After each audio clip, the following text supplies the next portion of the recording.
Hey, welcome back to another episode on the More Than Social podcast. Before I bring on our guest for today's episode, I wanted to ask you a question. Do you know who your biggest cheerleader is for your business? And no, I'm not talking about your partner. I'm not talking about your mom. I mean the people who literally rave about your business, the ones that are raving and bragging about the results that you are delivering. Have you ever thought about tapping into them for new leads or clients for your business? It's a strategy that most people overlook, but it's actually one of the best things you can do for your business. Why? They're already bragging about you. Now, today's episode is all about turning your cheerleaders and asking them for referrals. And I brought on an expert in referral marketing to talk about that, but also talk about how do you leverage other businesses for referrals. So his name is Chad, and trust me, you're going to love this conversation. So let's dive right into it. Hey, Chad, welcome to the More Than Social podcast. Thank you, Lisa. Glad to be here. I'm so excited to dive into everything to do with referrals, marketing from a business perspective, as well as asking for clients for referrals. But before we dive into the content, why don't you give our listeners a little bit of insight into who you are, what you do, and how you got to where you are today? Yeah, so one of my companies, Revenue Pros, we specialize in B2C and B2B referrals. So client referrals and strategic partnerships. A lot of people in the industry call them JVs or affiliates. There's a lot of different names for it, but at their foundational level, it's referrals.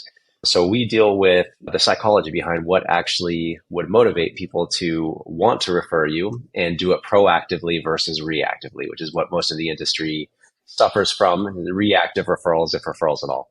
So we help our clients customize systems and processes around making that happen on autopilot. Amazing. I love it. And then, so what's your preferred method, doing the client base or the joint venture side of things? Joint ventures, the strategic partnerships it's massive. It's one of those things where most people aren't even aware of it. And, most companies making 5 million plus a year, 87% of them have strategic partnerships. When you get into entrepreneurs who are making less than $1 million a year, less than 17% do it. Less than 500,000, less than 7% do it. So it's kind of this area of lead generation that most people aren't even aware exists. And it's really incredible. Do you find it's people aren't aware of it, or do you find it's people are hesitant to ask for just referrals in general? Well, I think so on the client side, if we're talking about client referrals, people are hesitant to ask because there's a lot of misconceptions around that. And there's a lot of negative perceptions, I think, that are self-created, right? People feel like they're pressuring or forcing their clients, or they look like they're begging for business. And, if you don't set it up properly, it's going to have some really negative feelings. So people are afraid to ask, and then they justify it by saying, well, if I just do a good job and my clients get great results, they'll refer me on their own, which they will, but not nearly to the level that they could be if you had a process in place. So on that end, it's fear-based. On the strategic partnership end, the B2B, I think, number one, people don't do it just because they're not aware of it, or they're not aware of how powerful it can be. They don't realize that you can have upstream and downstream referral partners. And if you had, what I call the 12 by 12, you could be making $1 million a year just on that. Even on a simple $2,000 Fit Pro offer, you could be making an easy 7 figures through strategic partnerships. So awareness is a massive issue.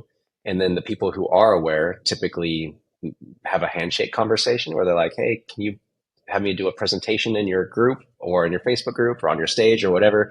There's not a lot of information out there on not only how do I identify opportunities, how do I connect and do outreach for those opportunities? And then once they're there and the person agrees to be a potential strategic partner, how do we then incentivize them to send the first few deals quickly? Because if you don't get the first few in the first 30 days, it's going to fizzle and that partnership will not last. And so most people get the yes, but then it fizzles, so that's kind of the strategic partnership side it's a little bit, it's not hard, just a lack of awareness and process.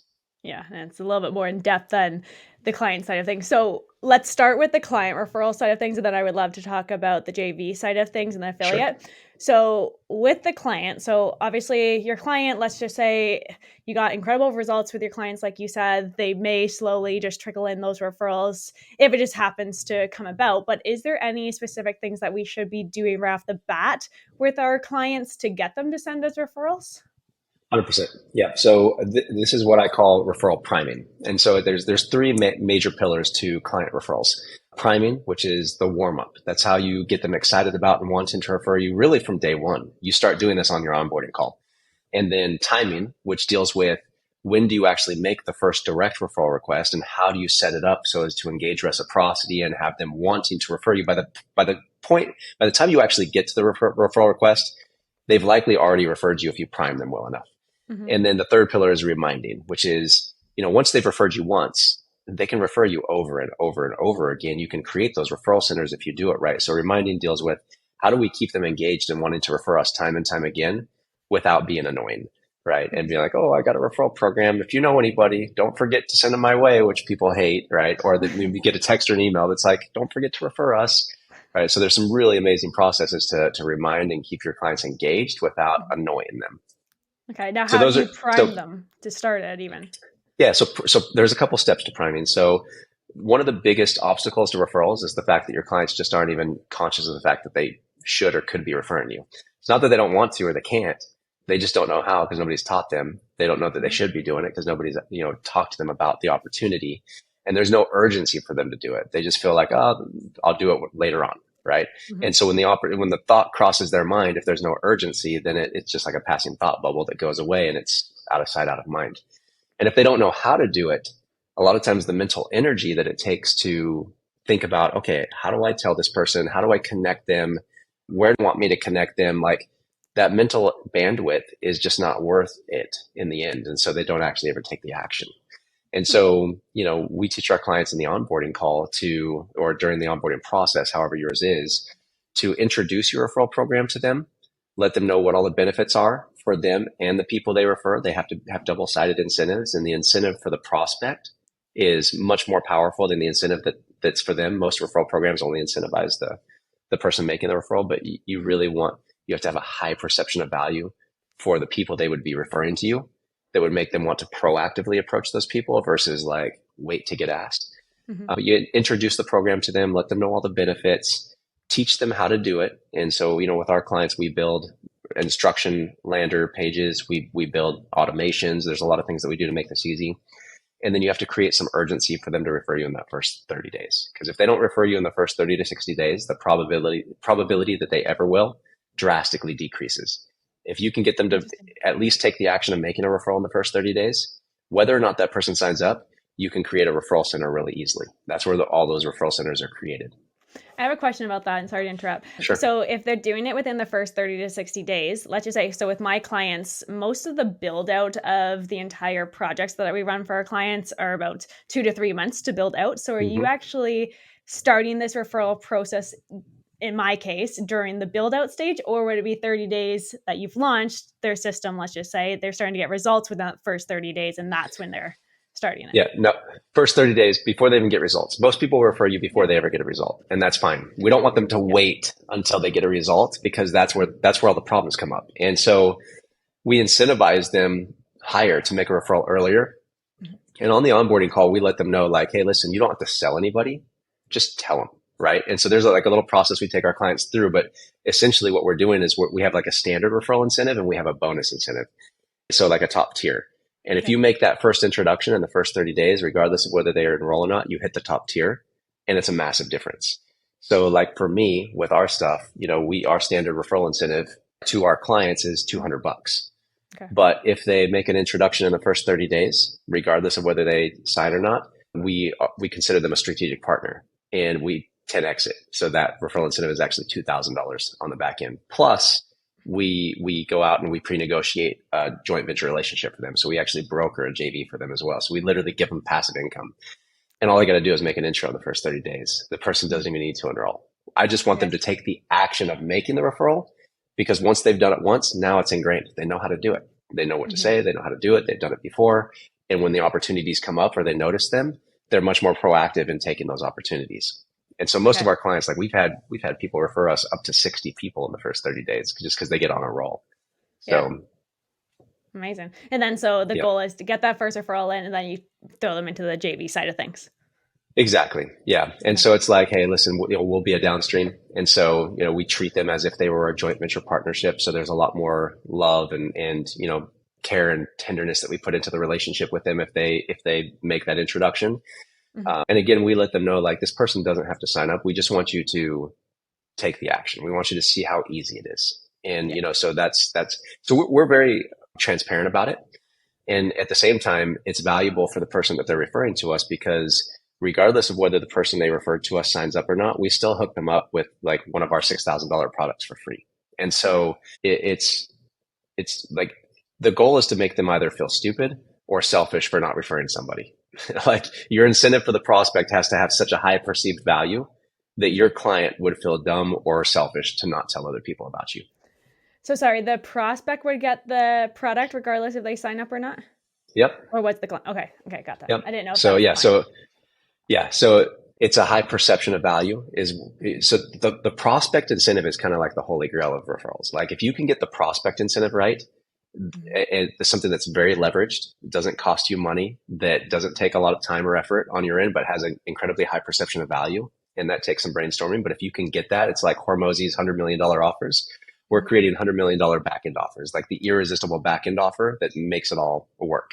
So with that offer for the prospect, let's just say that they don't move forward, is that kind of priming them to get ready to work with you in the future? Is that the idea? Yeah, it gets them into our ecosystem. We give them a lot of value. So because if they get in and they get that incentive and they don't work with us, it's just a matter of time as they start to go through it that they're like, wow, if this is what I got for free, then like I'm excited to learn more. Yeah, absolutely. Okay, so first thing, you're talking to your client, you're onboarding a new client, you're going to launch the referral product or program and actually talk to them about it. Now, main referral programs, is that typically a financial thing for them, or have you seen other programs work? Yeah, it depends. So it depends on who your ideal client is. Everybody's incentivized slightly differently. So, we're very aware of like who's incentivized by what, and we look at who our client's avatar is essentially.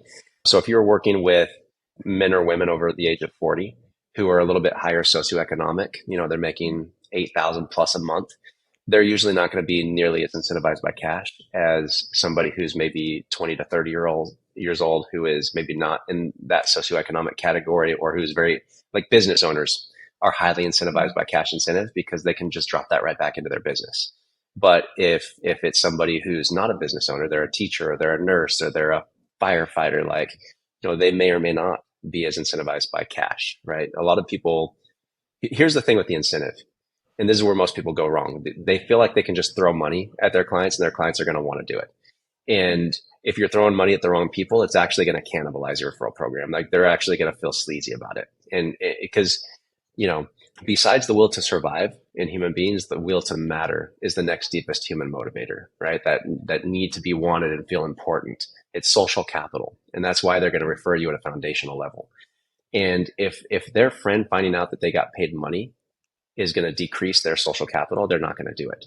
So you got to be really careful about who your clients are and how you're incentivizing them. And sometimes if you're not sure, surveying them or giving them options, this or this, is a way to get around that if you're not 100% sure what's going to incentivize them. Interesting. And then do you ever change it? So let's say that you picked the financial route. Would you ever change it just based on the clients that you're talking to at that point and just kind of pick and choose until you have a perfect strategy? No, nothing's ever set. So we're massive proponents of testing. Everything, like if you're paid advertising on the front end, everything is about testing. It's split testing. It's no different with referrals. And this is actually a big misconception. People think like, oh, I tried a referral program and it didn't work. My clients didn't refer me, or I did this thing and it didn't work. But they don't go about that the same way that they go about their front end advertising with paid ads. Like paid ads, how many times does somebody's first ad actually hit? Like almost never. It's like a unicorn, right? The amount of time and effort and intention that goes into testing creatives and copies and hooks and, CTAs and all that stuff, it's incredible. And then they're testing colors, right? Like which color is going to hit better, yellow or green? If people would take more of that approach with their referral systems, they would have a lot more success. But the problem is it didn't work. They give it up and go on to the next kind of shiny thing versus the testing aspect of it. Yeah. I mean, I totally relate to all the ads and the funnels and all that testing. So definitely get that. Now, what about when do you even implement a referral program within your business? Is that something that you do from first client that you ever get? Or is it something? Immediately, because it will, our clients grow 2.5 times faster than their peers because, we're getting leads after the sale. Like that's the big thing. Like people don't realize like our clients right now are averaging 2 leads for every client they bring in the door. And so, if you get one client in the door and you're going to average 2 leads out of them, how much faster are you going to be able to grow? right? And so the sooner you can hit that, like that was one of my biggest, I've done referrals for 20 years, but two of my first businesses, I took entirely too long to put referral systems in place because I was so focused on front end lead gen because that's all we see and hear. Like we're inundated on the ads that we see from our Insta and whatever, like 90 clients in 30 days or this many sales calls guaranteed. Like everything's about front end acquisition.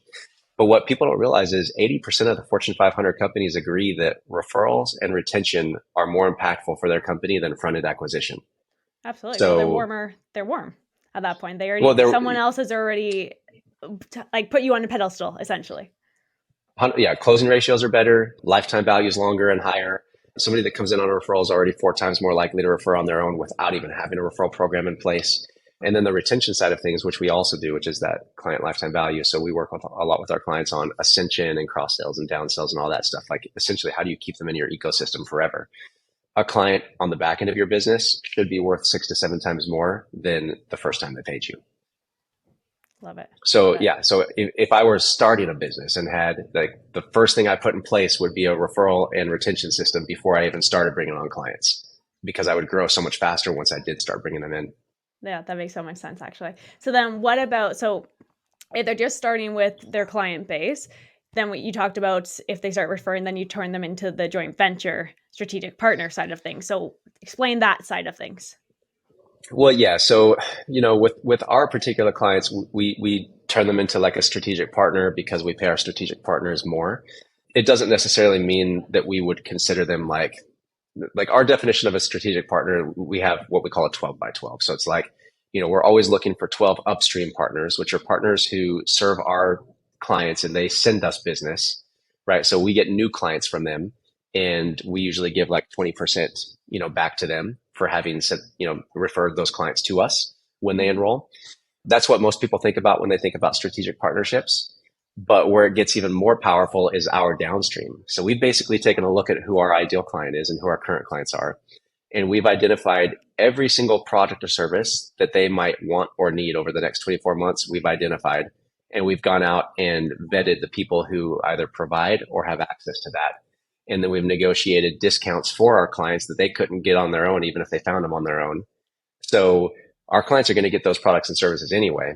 But if we're able to make an introduction to those professionals and procure discounts for our clients at the same time and still get a 20% commission on the back end as well, then we're making passive income. All we have to do is a simple intro. Yeah. We're making income with zero fulfillment, and you can have as many downstream as you want. So, people get so who can send me clients? Who's a strategic partner that has a big audience that can send me clients? Like that's great, and you need that. But also we're entirely focused on that versus who we can be sending clients to as well, and getting that back end percentage with no fulfillment. Love that. Okay. So they refer you, and then whether it's a deal or no deal, then you kind of refer them to other people based on whatever they need at that point. Mm-hmm. Yeah. Yeah. And, or if they become clients, right? So like if they become clients of ours, not every one of our clients is going to have the same needs and wants, but we know what most of them are. And so as they move throughout our process, we kind of have specific spots where we, make an introduction request where we'll have an automation that reaches out that says, hey, we have a friend who does this thing and they're offering our clients this discount. If you're interested, let us know. We'll make an intro. Mm-hmm. And so they let us know, we make an introduction, and then those two link up. And then if they end up enrolling, then we get a commission and our client gets impacted because they get a higher discount. And then this downstream JV partner also gets a lot of clients through us as well. So it's a whole system that you can put together, and like it could be 90% automated, which is awesome. Yeah. So let's talk about that then. Are you using funnels and email marketing to upsell, downsell, or what's like the So we use SMS and email marketing, right? And then obviously like on our coaching calls and in our program, like there are certain, touch points where we know that clients are either having success or we're working with them on something where somebody else could also support them. That's either not something we have expertise in or not something we want to do. And so that's a good spot where we would make an introduction request. And there's never any pressure with it, which is awesome. It's always, we always ask our client like, hey, we think that this would be supportive for you. We know somebody, we've hooked up this thing. Would you be open to an intro? Right. And then, but most of that comes through automation. So yes, the majority is automated through SMS and email, to answer that question. Okay. And then, so you keep mentioning like 20% is kind of what you guys focus on with joint ventures. Is that pretty standard across the board, or does that percentage vary based on price point, offers, all of that? A lot. So anything that has a high level of fulfillment, so like the coaching space or agency Hmm. space, 20% is a pretty standard back end incentive, but it's guaranteed, right? And so like a 5-to-1 return on anything that's guaranteed is money all day long. Like if you could guarantee me a 5-to-1 return on my ads, like guaranteed, or I get my money back, like I'm in it, give it to me, right?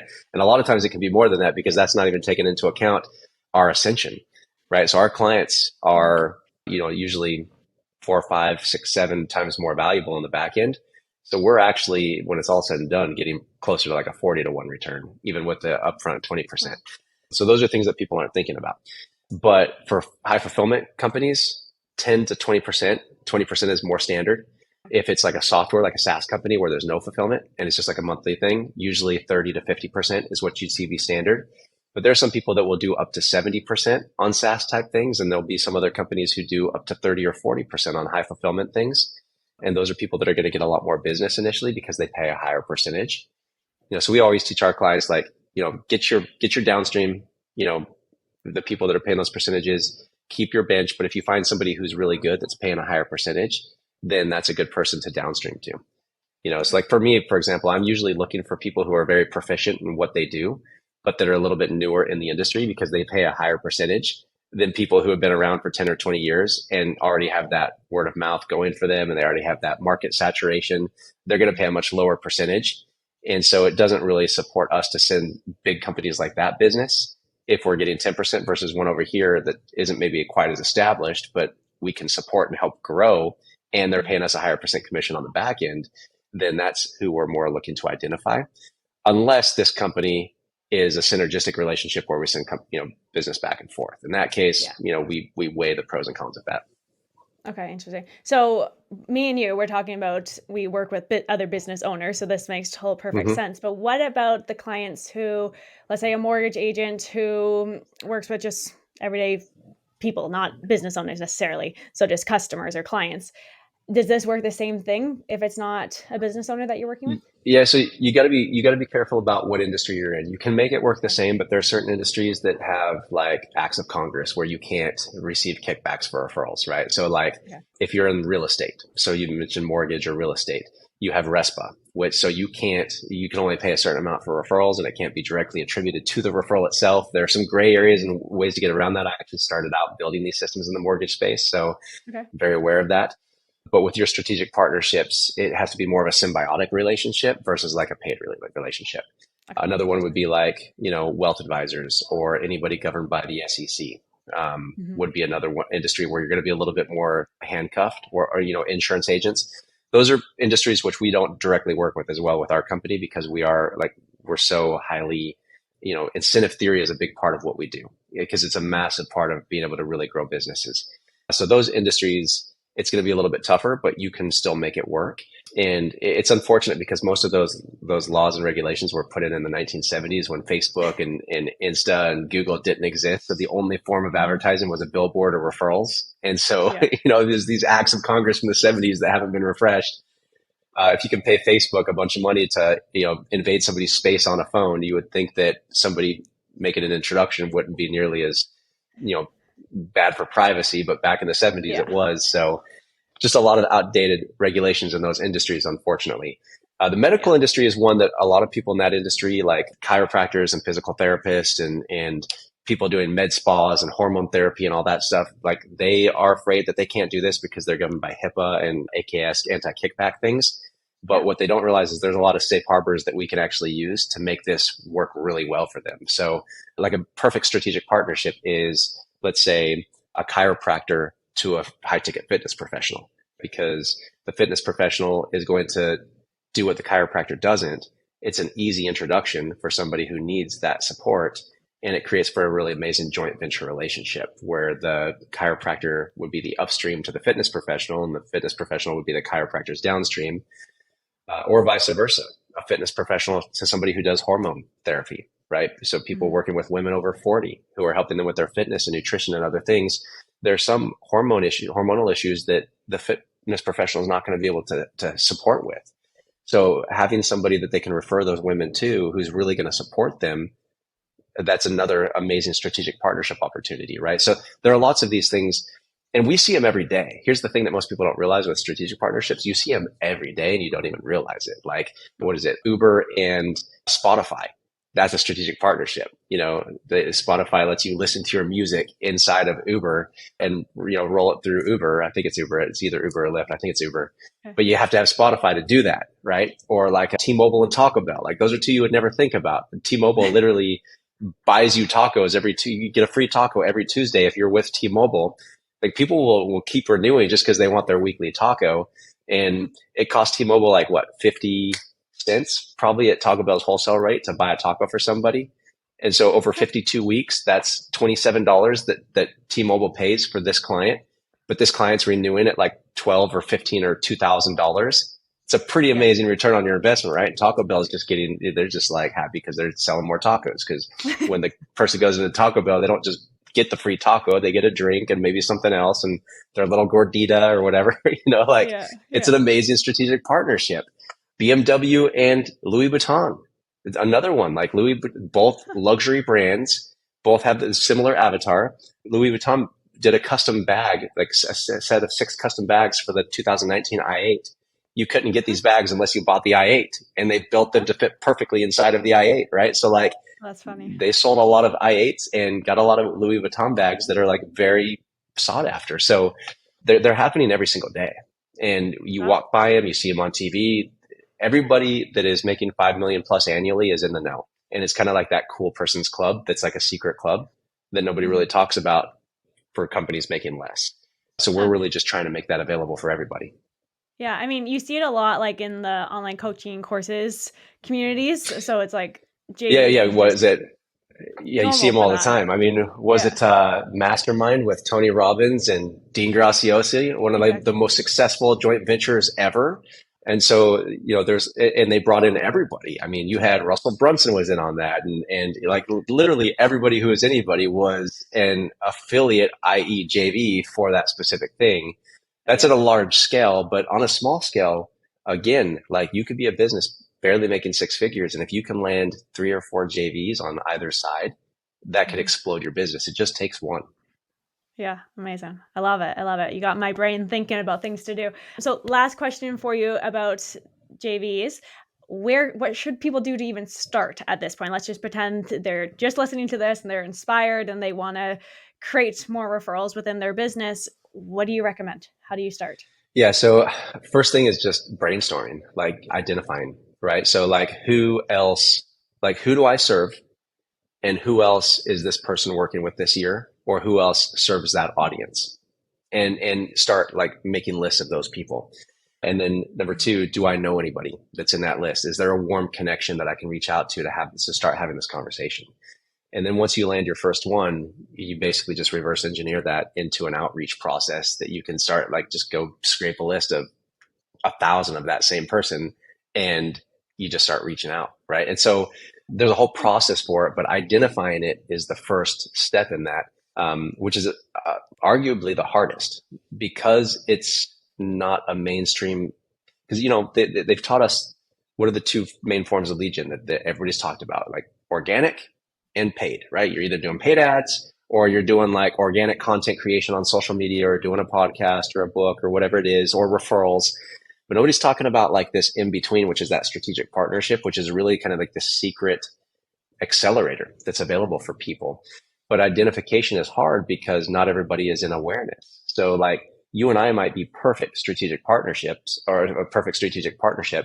I might see that and put it in front of you, and you might not even be aware of the opportunity that's sitting in front of you right now. So nothing happens, which is why, I actually partnered with a little savant on development.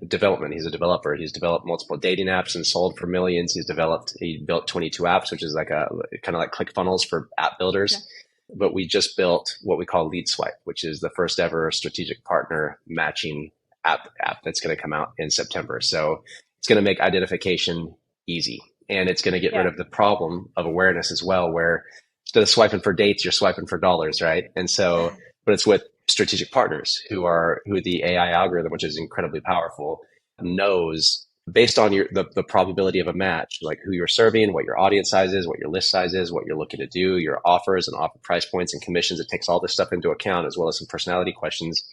And it puts your highest probability of a great successful match in front of you on the very first one. So you're not like indiscriminately just like looking. You're able to really find and identify amazing matches That's quickly, cool. and book calls right there in the app. You guys both match, it opens your calendar link and you book your first JV conversation right there to talk about how you can partner. I love it. I love Yeah. it. So just swipe to find the right match for your business to start the JV. And I like that idea because both of you are coming into it with the same intention. You're both looking for that partnership versus you have to do that cold outreach trying to find someone and explain it to them. So I it's a mean, really cool idea. I like that. that's it. It's intention. Intention is incredibly high. Where even on like the dating sites, right? Like, who knows what somebody's intention is, and like, who knows if you even have the same intention. And so, this is built to have high level of attention and rate of awareness, and it's going to work for everybody, right? So everybody's going to be, even real estate and wealth advisors, and everybody's going to be able to be on this. We're trying to get 500,000 users on it, business owners in the first 12 months once it launches here in September, because we want to have as much available for people as possible when it comes to partnerships. Our goal is to revolutionize networking. You can sit in the comfort of your home and in 5 minutes see who your best match is, what they do, what their offers are, what their price points are, what they're giving your audience or your clients for free, or what they want from you. There's a video that they can, like, you can literally get to know more about a person looking at them for 30 seconds on the app than you could in a mastermind that you paid 50,000 for, or 20,000 or 10,000 for. And you still leave like maybe having a connection or two, but you don't know their intention or really what all their stuff is. Or your BNI group, right? That like, you don't even get to choose who's in that group that you're supposed to refer to. And I don't even know if I like the guy sitting next to me, let alone want to refer my clients to them. But I'm like relegated to have to refer to this person so I can be in this group. This is going to change all that. So you can decide who your partners are, and it's gonna make the world available versus just the few people that you know. I love that. That is such a good idea. I can't wait for that to launch in September. Yeah, it's Very exciting. cool. Very cool. So you've given us a lot to think about, especially this app. I will definitely make sure to link that in the show notes. If you even have a wait list or anything for it, I can link that so people can check that out. But where else can people find you? Where can they connect with you? Yeah, so they can always find me just on my Insta. Chad Durfee is easy, or they can go to referrals.com, which is the company that we use for all the client referrals and strategic partnerships.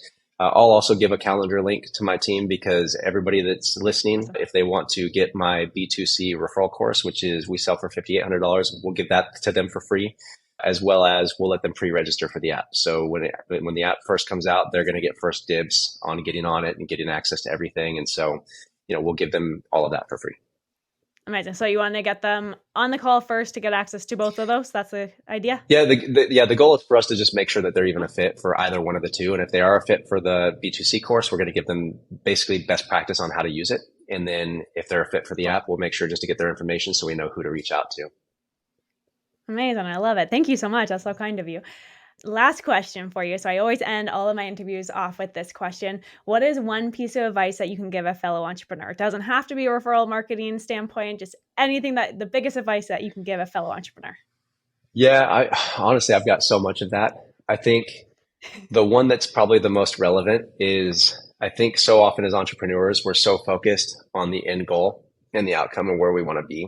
The journey can become really tedious and not nearly as fun, right? And it can become an obstacle to your overall success.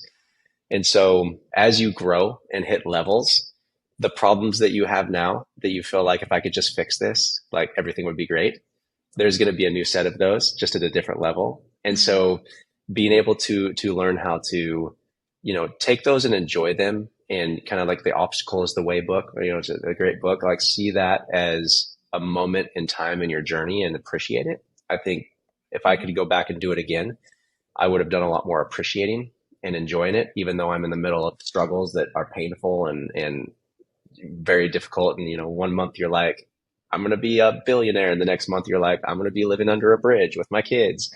Like that kind of roller coaster, finding a way to like enjoy those moments where you're like, okay, well, yeah, I'm going to be living under a bridge. So what bridge do we want to live under? Let's find a good one. Like let's go look with the kids and see what we can find. Like, how do we make that a little bit more enjoyable? Yeah, because it's definitely is a journey. It's ups and downs. No matter what stage you're in, you're always going to come across challenges. You're always going to be continuously learning. So I can relate to exactly what you said there. I used to stress so much about whatever was happening at the time. It's like looking back 8 years ago, if I had that problem now, I wouldn't even think about it the same way as I would Right. now. So it's like Yeah. you grow, you evolve, you change, and it's appreciate the journey. And I feel like you said it right that everyone is so focused on that end result. I want to be that billionaire. I want to build whatever. Like you just want to hit that one goal, but it's like you have time to get there. So it's like, why not enjoy the process while you're getting there? Because as soon as you hit that goal that you set for yourself as an entrepreneur, you're typically going to say, okay, what's that next goal? And it's just Ooh, and I like want this to, ongoing thing. can I follow up with one thing there real quick that I think would be massive for most Yeah, yeah. entrepreneurs and business owners alike is you say that you have the time. We get so caught up in being busy, right? Like busy is like a buzzword where it's like, if I'm busy, I'm successful. And, that's another thing that I would have changed. Like I'm always like, I'm not busy anymore. Like I'll find other ways to say it. Like, I've got a lot of exciting projects. I've got some amazing things I'm working on that are, that I'm investing my time into. But this idea that busy is success is a fallacy. And this maybe came up for me just because I have kids, but like at this point for me, success is having that financial freedom and having all my time and not being busy if I don't want to be busy. Right. And so that would be the other thing that I would be looking more for, a little bit more balance in my schedule. Right. And so that busy isn't equated to success because it's not. Yeah, I hear I'm busy all the time. It's like busy is a good thing, but I like how you reframe that. You're working on exciting projects or whatever, however you want to make that positive spin on it. Because I feel like when people say they're so busy all the time, they're complaining. But Yeah, well, then they want to be exactly. successful, they're busy. So it's like Yeah, complaining or virtue signaling that I'm an important person, right? So busy exactly. for me is a bad thing. Like you don't want to be busy. You want to be Yeah. passionate and involved, but you don't want to be busy. So I would say that as well. Like don't equate Yeah. busy to success. I love it. Thank you so much for joining me today. This was such a great conversation. I really appreciate it. I cannot wait for everyone to hop on the phone with either yourself or your team to check out your course. But even more importantly, I think that app is going to be a game changer. So I cannot wait for that to launch in September. I appreciate you. Thank you so much again, Chad. And I hope that you come back on the episode Yeah, thank you later. for We having can me, talk Lisa. more in depth, especially when you launch your app. That would be awesome. Yeah. And that's a wrap for today's episode, folks. Big thanks to Chad for joining us and dropping some serious referral marketing knowledge. I'm sure you have taken away a lot of valuable tips on how do you ask for referrals with confidence, how do you leverage your existing clients for those warm leads, and how do you look at other businesses for referrals too. Chad has given us some awesome insights. He's given us some growth hacks that I know we can all implement right away. So make sure you connect with him and continue this conversation. Thanks again for tuning in. Until next time, keep pushing forward, keep staying curious with your business, and I'll see you next week. Bye for now.